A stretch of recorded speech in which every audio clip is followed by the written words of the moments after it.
नमस्कार, स्वागत है आप सभी का। समीक्षा अधिकारी सहायक समीक्षा अधिकारी के लिए सामान्य हिंदी के मॉक टेस्ट श्रृंखला में आज हम लोग अगला मॉक टेस्ट यानी 12वां मॉक टेस्ट सॉल्व करने जा रहे हैं, जिसमें हम लोग 30 प्रश्नों को पूरी व्याख्या के साथ में हल करेंगे। और इसमें सभी प्रश्न असुमेलित को पहचानने के पैटर्न पर रहेंगे, जिससे कि आप लोग के जो टफ क्वेश्चंस की प्रैक्टिस है वो अधिक से अधिक हो सके और एक ही क्वेश्चन के माध्यम से आपके ज़्यादा से ज़्यादा फैक्ट तैयार हो सकें। तो अगर आप इस सीरीज को फॉलो नहीं कर रहे थे अभी तक या पहली बार देख रहे हैं, तो आप इस श्रृंखला के इसके पहले के वीडियोस भी इसी प्लेलिस्ट में अवेलेबल हैं, आप उसको जरूर देख लीजिए। तो अगर आप समीक्षा अधिकारी परीक्षा की तैयारी कर रहे हैं और हिंदी में ये चाहते हैं कि आपका स्कोर 60 में से 55 प्लस का रहे कम से कम, तो आप हमारी सामान्य हिंदी की ये बुक ले सकते हैं। ये बुक बेसिकली जितनी भी मानक पुस्तकें हिंदी की हैं और मानक शब्दकोश हैं, उनके एक बृहद संकलन के आधार पर तैयार की गई है विश्लेषण के साथ में। इसीलिए 2016 से अब तक जितनी भी परीक्षाएं संपादित हुई हैं समीक्षा अधिकारी सहायक समीक्षा अधिकारी की, चाहे वो प्रीलिम्स परीक्षा हो चाहे मेंस की परीक्षा हो, तो उसके ऑब्जेक्टिव पेपर में इसमें हमेशा 55 प्लस क्वेश्चंस आए हैं, जो कि अपने आप में एक उल्लेखनीय उपलब्धि है। तो ये ऑनलाइन भी अवेलेबल है, जिसका लिंक आपको दिखाई दे रहा है। इसके अलावा ये ऑफलाइन भी अवेलेबल है बुक स्टोर्स पर, आप चाहें तो इसको मंगा सकते हैं। अगर आप समीक्षा अधिकारी परीक्षा की तैयारी इस प्रकार से करना चाहते हैं कि आप इस बार ही इस परीक्षा को क्रैक करके अपना नाम सफल अभ्यर्थियों की सूची में दर्ज कराना चाहते हैं, जैसा कि आप देख पा रहे हैं ये सभी हमारे संस्थान के अब तक 2-3 परीक्षाओं में सफल अभ्यर्थियों का विवरण है, तो आप हमारे इस फाउंडेशन बैच से जुड़ सकते हैं, जो कि एक बेसिकली वीडियो लेक्चर्स प्रोग्राम है। इसमें आपको हमारे डिकोड एग्जाम एंड्रॉयड ऐप के माध्यम से वीडियो लेक्चर्स, पीडीएफ में नोट्स और टेस्ट सीरीज प्रोवाइड कराया जाता है। और ये कोर्स इस तरह से डिजाइन किया गया है कि सभी जितने भी इम्पोर्टेंट टॉपिक्स हैं वो पूरी तरह से हर प्रकार से कवर हो जाते हैं।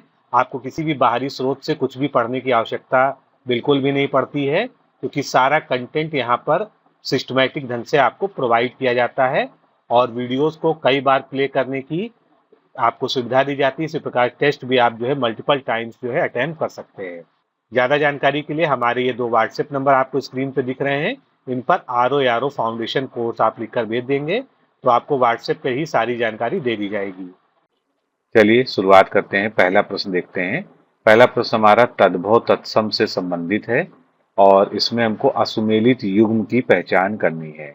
यानी तद्भव पहले लिखा होना चाहिए, तत्सम उसके बाद लिखा होना चाहिए युग्म में, और जो उसमें से गलत युग्म होगा उसको वही हमारा जो है सही उत्तर होगा। तो देखते हैं एक एक करके। पहला ऑप्शन हमारा है मनसा। मनसा एक तद्भव शब्द है जिसका तत्सम शब्द क्या हो जाएगा, मनोवांछा। बिल्कुल ठीक दिया है, कोई गलती नहीं है। मन का आप जानते हैं, जैसे कि माला में जो मनका होता है उसी की बात हो रही है, तो उसका तत्सम शब्दावली में उसको मणिका कहते हैं। ये भी बिल्कुल ठीक है, इसमें भी कोई समस्या नहीं है, सही सुमेलित है। फिर अगला है मदमाता। मदमाता को तत्सम में मदमत कहते हैं, ये भी बिल्कुल ठीक है। तो इस तरह से हमको सही उत्तर क्या मिल गया, हमारा डी ऑप्शन जो है ये सुमेलित नहीं है। मढ़ना का मुंडन दिया है जो कि गलत है। क्या होना चाहिए, मढ़ना की को जो है की जगह का जो तत्सम शब्द है वो मुंडन ना होके मंडन होना चाहिए, तब ये सही होगा, तो इसको ध्यान रखिएगा। चलिए अगला प्रश्न देख लेते हैं, ये भी तद्भव तत्सम से ही रिलेटेड है और इसमें पहला ऑप्शन देखते हैं हम जो है 20। 20 यहाँ पर संख्या की बात हो रही है और 20 का यहाँ पर तत्सम रूप दिया है विंशी, जो कि गलत है। यानी हमको अपना सही उत्तर मिल गया है। तो 20 का तत्सम शब्द क्या होगा, विंशति होगा। जिस प्रकार 19 को हम लोग क्या कहते हैं, एकोन विंशति, उसी प्रकार जो है 20 को हम विंशति कहते हैं। फिर बाकी ऑप्शंस पे भी जो है नजर डाल लेते हैं। सही उत्तर तो हमको पता चल गया है। बीत का जैसे कहते हैं समय बीत गया, तो उसका तत्सम शब्द क्या होगा, व्यतीत, समय व्यतीत हो गया। तो इस प्रकार से बीच का वर्ग तो हो जाएगा और बीघा का जो है विग्रह हो जाएगा। तो इस प्रकार जो है ये सभी तत्सम शब्दावलियां आपको जो है पता होनी चाहिए। नेक्स्ट क्वेश्चन देखेंगे, यहाँ भी तद्भव तत्सम का सुमेलित युग्म ही पहचानना है, सिमिलर टाइप का क्वेश्चन है। पतोहू। पतोहू आपने सुना होगा, तद्भव में या ग्रामीण भाषा में बोलते हैं किसको, पुत्र वधु को, और उसका शुद्ध जो है तत्सम रूप क्या होता है, पुत्र वधु। इसी तरह से पढ़ का जो है क्या हो जाएगा, पठ हो जाएगा, पढ़ना का पठन हो जाएगा, तत्सम शब्द। अब यहाँ पर पतला का प्रतर दिया है जो कि गलत है। पतला का जो है तत्सम शब्द क्या होना चाहिए, पतला का जो तत्सम शब्द होना चाहिए वो प्रतनु होना चाहिए। तो इस तरह से बी हमारा सही उत्तर था, जिसका सही सुमेलन भी हमने देख लिया। नेक्स्ट है तद्भव तत्सम का ही असुमेलित युग्म, इसमें भी देखना है हमको। तो द्वार, द्वार का जो है द्वार बिल्कुल ठीक दिया है, तत्सम शब्द जो है। दीठ, दीठ का दिया हुआ है दृष्टि, बिल्कुल ठीक दिया है, इसमें कोई भी कमी नहीं है।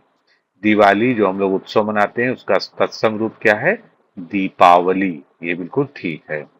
अब दिया है दिया, दिया का जो है दीपक दिया गया है, और इसका होना क्या चाहिए, तो यहाँ पर जो है दीपक तत्सम तो सही है, लेकिन जो तद्भव इसका है, तो इस प्रकार जो है इस प्रश्न का सी उत्तर जो है सही होगा। एक बार फिर से रिवाइज कर लेते हैं।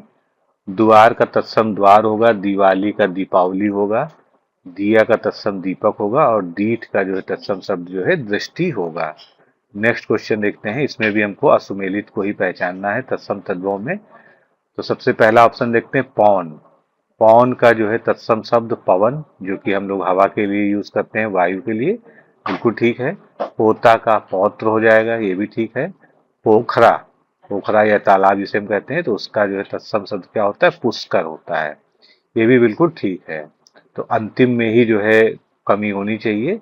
पोथी का यहाँ पर जो है तत्सम शब्द दिया है पत्रा, जो कि गलत है। क्या होना चाहिए, पोथी का तत्सम शब्द जो है पुस्तिका होना चाहिए। नेक्स्ट क्वेश्चन, अब हम विशेष विशेषण की दृष्टि से असुमेलित को पहचानेंगे। इसमें से कौन सा युग्म असुमेलित है, तो इसमें पहला देखते हैं, उत्कर्ष का विशेषण दिया है उत्कृष्ट, बिल्कुल ठीक है। अगर इसका आप वाक्य प्रयोग करके भी देखें कि वह उत्कृष्ट खिलाड़ी है, तो उत्कृष्ट क्या है, उसकी जो है विशेषता बता रहा है। इसी प्रकार उत्तर दिशा हो गई, और उत्तर का जो है विशेषण शब्द क्या होगा, उत्तरी। जैसे कहेंगे ना कि उत्तरी ध्रुव या दक्षिणी ध्रुव, तो उसमें जो है आप इससे क्लियर कर सकते हैं कि उत्तरी क्या हो गया, एक विशेषण शब्द हो गया। अगला है उत्ताप का जो है उत्तप्त, यानी तपा हुआ, तो ये भी ठीक है, इसमें भी कोई गलती नहीं है। अगला जो विशेषण शब्द जो दिया गया है उत्तीर्ण का उत्तीर्णी दिया है, जो कि गलत है। होना क्या चाहिए, इसको ध्यान रखिएगा, थोड़ा सा टफ है ये, उत्तीर्णित, इसको लिखना पड़ेगा, लिख के ही आप याद करेंगे तो जो है आपको याद रहेगा। अगला देखते हैं विशेष विशेषण का कौन सा युग्म इसमें से सुमेलित नहीं है। आशा का विशेषण आशान्वित दिया है, बिल्कुल ठीक है। आश्चर्य का आश्चर्यित दिया है, ये भी ठीक है। आसक्ति का विशेषण आसक्त दिया है, ये भी ठीक है। आश्रय का विशेषण यहाँ पर आश्रित्य दिया है, जो कि गलत है। क्या होना चाहिए, आश्रय का विशेषण शब्द इसमें जो है आश्रित होना चाहिए, तो ये जो है बिल्कुल ठीक होता। नेक्स्ट क्वेश्चन विशेष विशेषण का ही है। एश, एश का जो है विशेषण दिया है एयास, ये भी ठीक है। इसके बाद ओष्ठ, ओठ का देखिए ओष्ठ दिया है, ओज का ओजस्वी दिया है। ओछा बन का जो है यहाँ पर ओछा दिया है, जो कि गलत है। होना क्या चाहिए, ओछा बन का जो है ओछा होता है। यहाँ पर जो है छा का जो प्रयोग किया गया था वो भ्रमित करने के लिए किया गया था। फिर नेक्स्ट क्वेश्चन देखते हैं, विशेष विशेषण का ही देखना है, इसमें से कौन सा युग्म सुमेलित है। तो पहला हो गया आपका जो है झंझट का झंझटिया विशेषण, बिल्कुल ठीक है, कोई दिक्कत नहीं, इसमें बिल्कुल सही है। फिर झक का विशेषण हो गया झक्की, जैसा कहा जाता है कि वह व्यक्ति झक्की है, तो ये विशेषण शब्द हो गया। इसी प्रकार जो है झगड़ा का विशेषण अगर हमको किसी संज्ञा के साथ प्रयोग करना तो क्या कहेंगे, झगड़ालू, वह व्यक्ति झगड़ालू है। फिर झब्बा का जो है क्या दिया गया है यहाँ पर, झबरीला, जो कि सही नहीं। होना क्या चाहिए, झब्बा का झब्बेदार होना चाहिए, तब यहाँ पर जो है विशेषण सही होता। नेक्स्ट क्वेश्चन देखते हैं, यहाँ पर भी विशेषण विशेष युग में ही असुमेलित को पहचानना है। तो ढोलक का जो है विशेषण शब्द क्या है, ढोलकिया, यानी ढोलक बजाने वाला व्यक्ति, बिल्कुल ठीक है। तंगी का तंग दिया है, ये क्या सही है, हाँ बिल्कुल सही है। तंगी का जो है विशेषण तंग हो जाएगा। यहाँ पर तंग का अर्थ क्या है, सकरा, जो वैसे कहते हैं ना कि सकरी गली है या तंग गली है, उसके लिए ये प्रयोग किया गया है। अगला विशेष विशेषण युग्म है तंदूर का तंदूरी, ये भी ठीक है। आप लोग जानते हैं, जैसे तंदूरी के साथ तंदूरी रोटी लगाई जाती है, तो उसका विशेषता बताता है ये। फिर सी ऑप्शन को देखते हैं, तंत्र का दिया गया है तंत्री, जो कि गलत है। तो होना क्या चाहिए, तंत्र का जानकार या तंत्र करने वाला क्या कहलाता है, तांत्रिक कहलाता है। तो ये इसका विशेषण शब्द बिल्कुल ठीक होता है। अब विलोम शब्दों में से देखते हैं, पहला हमारा जो है ऑप्शन है अंतरंग का विलोम यहाँ पर दिया है निहिरंग। क्या ये ठीक है, गलत है। अंतरंग का सही विलोम शब्द क्या होता है, अंतरंग का सही विलोम शब्द होता है बहिरंग। बाकी तो जोड़े सही दिए ही थे, इनको एक बार रिवाइज कर लेते हैं। अंतर्द्वंद का बहिर्द्वंद बिल्कुल ठीक है। इसी प्रकार से अंतर्मुखी का बहिर्मुखी दिया हुआ है। और अंधकार का विलोम हो गया प्रकाश। अगला देखते हैं, विलोम युग्म कौन सा इसमें से असुमेलित है। आमुष्मिक का जो है दिया है लौकिक, बिल्कुल ठीक है। लौकिक का मतलब जो संसार से संबंधित रखता हो, आमुष्मिक का जो है जो संसार से संबंधित ना हो। फिर आयात का निर्यात बिल्कुल ठीक है। आयोजन का वियोजन बिल्कुल ठीक है। गलती कहाँ पर है, आय का अन्वय दिया है, जो कि गलत है। आय का क्या होना चाहिए, आय का विलोम शब्द व्यय होना चाहिए। नेक्स्ट क्वेश्चन विलोम से ही संबंधित है। पहला ऑप्शन हमारा है ओत प्रोत का विहीन। कहते हैं ना कि वह देशभक्ति से ओत प्रोत है, यानी वो देशभक्ति उसमें रची बसी है। विहीन का मतलब जो है उसमें वो चीज नहीं है, लेस है। तो ये इसका सही विलोम हो गया। इसी प्रकार से औपचारिक का विलोम अनौपचारिक होगा और औदार्य का विलोम अनौदार्य होगा, ये सभी ठीक दिए हैं। औचित्य का विलोम अनुचित्य दिया है, जो कि गलत है। क्या होना चाहिए, औचित्य का विलोम अनौचित्य होगा, तब ये जाकर ठीक होगा। नेक्स्ट हम विलोम युग्म देखते हैं इसमें से। कुलदीप यानी जो कुल का दीपक हो, और कुलांगर जो कुल पर कलंक हो। तो ये जो है इसका विलोम युग्म बिल्कुल ठीक दिया है। कुशल का विलोम अकुशल दिया है, ये भी ठीक है। कुव्यवस्था का सुव्यवस्था बिल्कुल दिया है, सही। कुलीन का सकुलीन नहीं होगा, कुलीन का क्या होगा, कुलीन का विलोम शब्द अकुलीन होगा। आ उसके आगे लगा देंगे तो नकारात्मक अर्थ यहाँ पर प्रकट हो जाएगा। अगला देखते हैं, विलोम युग्म कौन सा सुमेलित नहीं है। तो चोर का साह भी होता है, साधु भी होता है, दोनों ही होता है, अलग अलग पुस्तकों में आपको मिलेगा। चैन का बेचैन या बेचैनी, दोनों ही ठीक हो जाएगा। चैतन्य का विलोम हो जाएगा मूर्छित, यानी जो जिसके पास चेतना हो और जो चेतना विहीन हो, यानी मूर्छित हो। अब अगला जो है, जो हमारा सही उत्तर है इसका, यानी जो सुमेलित नहीं है, तो यहाँ पर दिया चेष्ट का निश्चेष्ट। तो यहाँ पर क्या होना चाहिए, चेष्ट का निश्चेष्ट होना चाहिए। थोड़ा सा वर्तनी की अशुद्धि के कारण जो है वो सुमेलित नहीं है। तो इस तरह के प्रश्नों में आपको बहुत ध्यान रखना है कि कभी कभी जो है पढ़ने में चीजें सही लगती हैं, लेकिन वर्तनी के कारण जो है वो ठीक नहीं हो सकती हैं। अगला देखते हैं, वाक्यांश और उनके लिए एक शब्द दिए हुए हैं, और कौन सा युग्म असुमेलित है ये आपको पहचानना है। अंक या गोद में सोने वाला, उसको क्या कहेंगे, अंक साई कहेंगे, बिल्कुल ठीक है। अंतिम संस्कार की जो क्रिया होती है इसको अंत्येष्टि कहा जाता है। अंत या नाश करने वाला अंतक कहलाता है। फिर बचा अंडे से जन्म लेने वाला, तो अंडे से जन्म लेने वाला अंडजा नहीं कहलाएगा, अंडज कहलाएगा, क्योंकि अंडजा अगर लिखेंगे तो ये क्या हो जाएगा, ये इसका स्त्रीलिंग शब्द हो जाएगा। तो अंडे से जन्म लेने वाला अंडज कहलाएगा।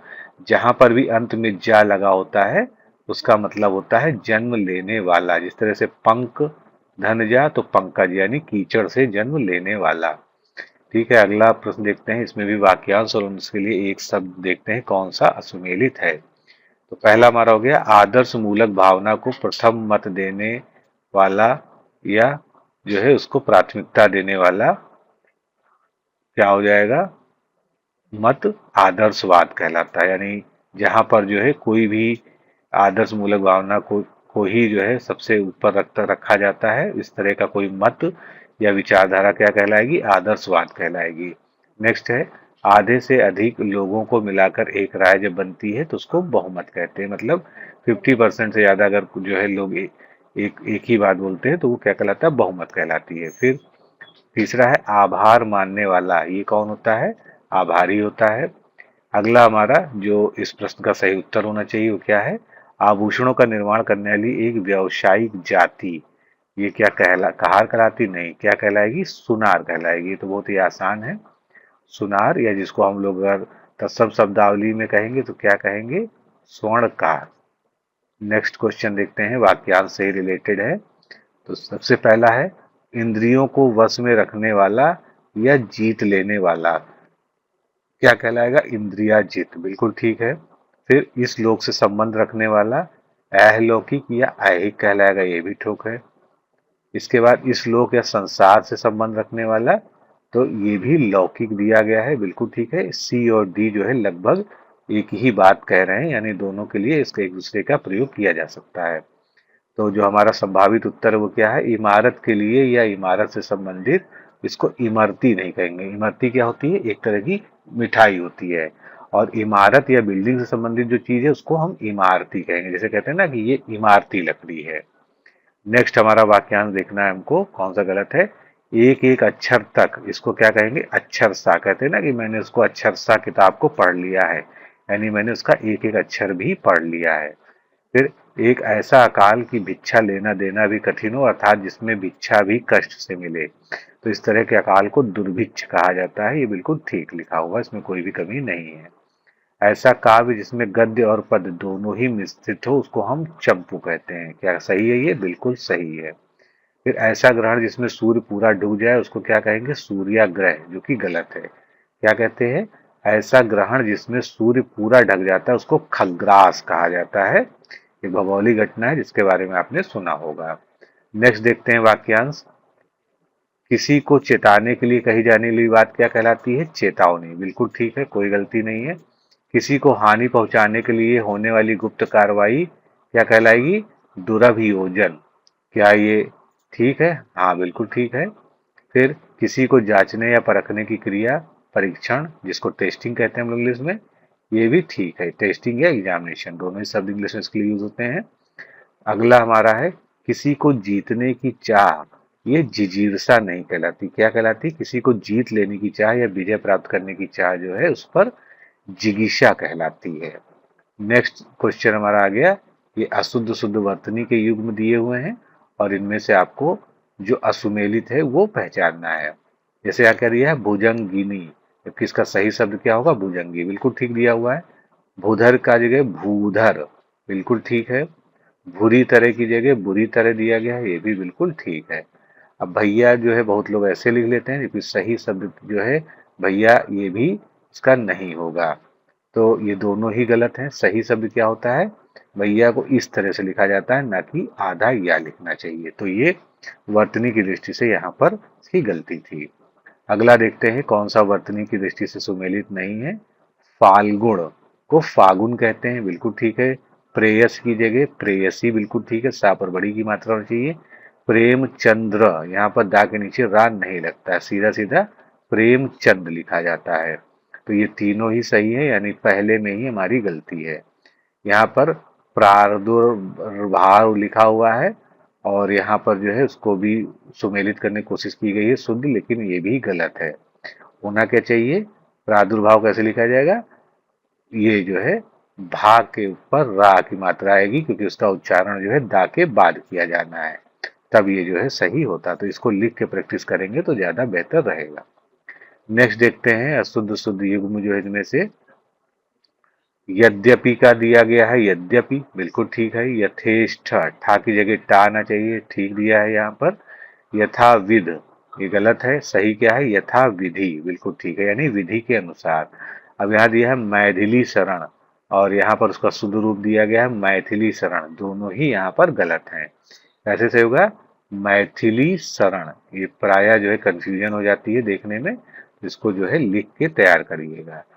अब निम्न वाक्यों में से अशुद्ध वाक्य को हमको पहचानना है। तो इसमें जो है आपको वर्तनी और बाकी वाक्य रचना सभी प्रकार से इसको चेक करना होगा। तो पहला देखता हूं, मैं पेन से लिखता हूं, ठीक है, बिल्कुल इसमें कोई भी कमी नहीं है। पुलिस डंडे से मारती है, ये भी ठीक है, इसमें भी कोई गलती नहीं है। राम ने राक्षसों को मारा, ये भी ठीक है। श्याम मक्खन को रो रहा है, जो कि गलत है। क्या होना चाहिए? तो इसका शुद्ध रूप क्या होना चाहिए? श्याम मक्खन के लिए रो रहा है। ये इसका जो है बिल्कुल शुद्ध वर्तनीय और की दृष्टि से वाक्य हो जाएगा। अगला हमको अशुद्ध वाक्य को ही पहचानना है। शिष्य गुरु का आदर करता है, बिल्कुल ठीक है। वह छत पर बैठा है, ये भी ठीक है। सूर्य पश्चिम पर अस्त होता है, तो देखिए पश्चिम पर भी गलत है, और यहाँ पर की जगह क्या होना चाहिए, पश्चिम में होना चाहिए। तो क्या हो गया, सूर्य पश्चिम में अस्त होता है। और एक जो हमारा और शुद्ध वाक्य था उसको भी पढ़ लेते हैं, बैंक से रुपए लाओ, ये बिल्कुल ठीक दिया हुआ है। तो इस तरह से हमको पता चल गया कहाँ शुद्धि थी। नेक्स्ट क्वेश्चन देखते हैं जो पर्यायवाची से रिलेटेड है। अंगूठी का पर्यायवाची शब्द इसमें से कौन सा नहीं है, तो सारे ही क्वेश्चन हमारे एक जैसे ही है, निगेटिव। अंगूठी से का पर्यायवाची इसमें से कौन सा नहीं है ये बताना है। मुद्रा, मुंदरी और छल्ला, ये तीनों ही अंगूठी के समानार्थी शब्द हैं। अंगुष्ठ क्या होता है, अंगुष्ठ जो है अंगूठे के लिए प्रयोग किया जाता है, तो इसलिए जो है ये अंगूठी का पर्यायवाची शब्द नहीं है, ये उंगली या अंगूठे का पर्यायवाची शब्द हो गया। अब अंगूठी के बहुत सारे पर्यायवाची शब्द हैं जिसको आपको ध्यान रखना चाहिए। मुद्रा, मुद्री, छल्ला, मुद्रिका, अंगुष्ठिका, अंगुली मुद्रा, अंगुस्तरी, मुद्री, अंगुलीयतक, छाप, अंगुली और अंगुली।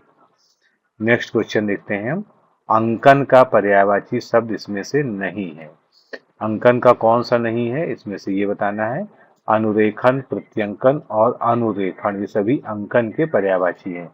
अंकीय जो है अंकन का पर्यायवाची नहीं है। अंकीय शब्द कैसे बनता है, अंक से बनता है अंकीय, यानी ये जो है इसका विशेषण शब्द हो गया। अंकन का मतलब जो है जैसे आप कहते हैं चित्रांकन, रेखांकन, अंकन का मतलब होता है ड्रॉ करना, कोई चीज बनाना। तो उसी का जो है कई सारे समानार्थी शब्द होते हैं, जैसे अनुरेखन, प्रत्यंकन, अनुरेखण, रेखानुरेखण, अक्ष बनाना, खाका बनाना, लेखन, आकलन, क्रमांकन, चिन्हांकन, चिन्हन और लिप्यंकन, ये सभी अंकन के समानार्थी शब्दों में आते हैं। अगला प्रश्न देखते हैं। अंतःपुर का पर्यायवाची शब्द निम्नलिखित में से कौन सा नहीं है। अंतःपुर का जो है जो सामान्य अर्थ होता है उसका मतलब होता है महल का भीतरी भाग, जहां पर महिलाएं या रानी का निवास होता है। तो अब उसी से आप अंदाजा लगा लीजिए, जनान खाना, रनिवास और हरम खाना, ये सभी जो है अंतःपुर के समानार्थी शब्द हैं। स्नान घर से इसका कोई भी संबंध नहीं है। तो अंतःपुर के समानार्थी शब्द एक बार अच्छे से दोहरा लीजिए, जनान खाना, रनिवास, हरम खाना, महल का भीतरी भाग जहाँ पर स्त्रियां रहती हैं। चलिए अगला प्रश्न लेते हैं। इसमें से प्रेक्षागार का पर्यायवाची कौन सा नहीं है। तो रंगशाला, नाट्यशाला और अभिनयशाला सभी थिएटर से संबंधित हैं, जो प्रेक्षागृह के पर्यायवाची हैं। मधुशाला का इससे कोई संबंध नहीं। मधुशाला आप जानते ही हैं, जहाँ पर मदिरा मदिरा पी जाती है, या मदिरालय का ही समानार्थी शब्द है। तो प्रेक्षागृह के पर्यायवाची शब्द फिर से देख लीजिए, रंगशाला, नाट्यशाला, नाट्यगृह, अभिनयशाला या प्रेक्षागृह, जिसको हम ऑडिटोरियम या थिएटर भी कहते हैं। अगला क्वेश्चन, बसंत का पर्यायवाची शब्द इसमें से कौन सा नहीं है। तो ऋतुराज, बसंत कहते ही हैं, ऋतुराज ऋतुओं का राजा होता है। माधव और कुसुमाकर, ये सभी बसंत के पर्यायवाची शब्द है। ऋत्विक जो है इसका पर्यायवाची शब्द नहीं है। तो बसंत के पर्यायवाची हो गए ऋतुराज, माधव, कुसुमाकर, मधु ऋतु, मधुमास, मधु, बहार, ऋतुपति और मधुमाह। तो यहाँ पर आपके मन में प्रश्न उठना स्वाभाविक है कि ऋत्विक का मतलब क्या होता है। तो ऋत्विक का जो सामान्य अर्थ होता है उसका मतलब होता है ऋतु में यज्ञ करने वाला। इसको याज्ञिक भी कहते हैं, या यज्ञ करने वाला पुरोहित भी जो है ऋत्विक कहलाता है। तो थोड़ा सा स्पेसिफिक शब्द है, कभी आपसे डायरेक्टली यही पूछा जा सकता है इसके बारे में, तो इसको आपको ध्यान रखना चाहिए। तो ठीक है, आज के इस सेशन में हम लोगों ने 30 प्रश्नों को हल किया। फिर इसको रिपीट करके देख लीजिएगा, जिसको रिवीजन के लिए बहुत जरूरी है। 2 बार अगर आप इसको रिवाइज कर लेंगे तो आप इसमें फिर भी सारी चीजें आपको याद हो जाएंगी, जितने भी फैक्ट्स हैं, और आपको रटने की आवश्यकता नहीं पड़ेगी। तो आज के लिए इतना ही, फिर मिलते हैं नेक्स्ट सेशन में। नमस्कार, धन्यवाद।